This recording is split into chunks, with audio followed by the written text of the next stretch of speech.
mga best for to this video, ma-adto ta og Harvey no kay mo-attend ta og wedding sa ato ang Jong Mega. Og syempre, wal padulong sa ilahan no agihan sa nato ning release sa train.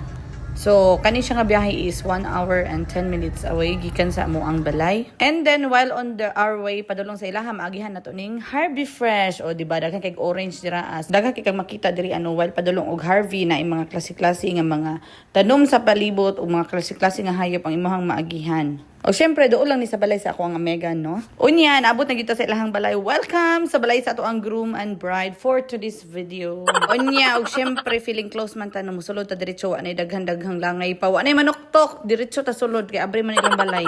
Unya, i-flex na to na itong Jomega nga gwapa, o, diba da? So, mao din siya si Melissa. So, dili ni nila first wedding ha. Ilahan ning renewal of vows. Oh my God. Sana all mag-renew of vows. So, nakasala ni sila sa Philippines. Unya, nag-decide sila nga mag-renew of vows dari sa Australia. So, mao na siyang nag-attend ta. Unya, nanata diri sa simbahan og syempre, nipaso ng ato ang groom. Mao ni siya si Renato, si Natoy.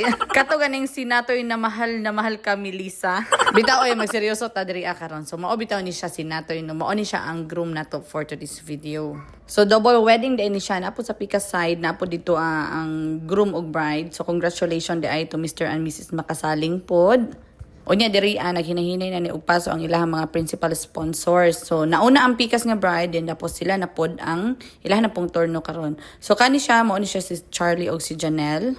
And then, ang mga next nga nagpaso dira, wala na po ko kaila kay mga kauban na nila sa CFC. Pero bitaw no, idol kayo no, kay kanang dili betanan gusto magpa-renew og vows. So, kani sila no, nag-decide yun sila nga magpa-renew yun sila hang vows no. So, ingana jud ka in lababo si Renato, silang duha di ay sa usag-usa.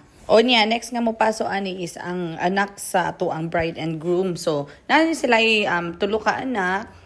Si Labi, si Bobby, og si Ace. So, onya, wala na niya siya daghang nung paso lang ani is ang ilahang mga kids. Mauna po ni bit-bit sa ilahang wedding ring. Wala na sila yung mga bridesmaid, groomsmen, o uban pa dira ang mga entourage. So, ang ilahan lang yung mga anak ang ni-appeal sa paso ug ang principal sponsor. Og syempre, the most awaited moment, paso na ang atong bride. Oh my God, so pretty, Melissa. Ako lang ba, nga naman jud no, kung naikaslon kay mutulo pug apil ang ato ang luha. Pero diraan nga side no, ang ato ang bride o groom kay is very happy kayo sila. So kami diraan no, kay nagkansyo-kansyo pa mi pagpaso sa bride no, niya ang salihang ang amo di mga mata no, kay mga teary eyes na kaayo.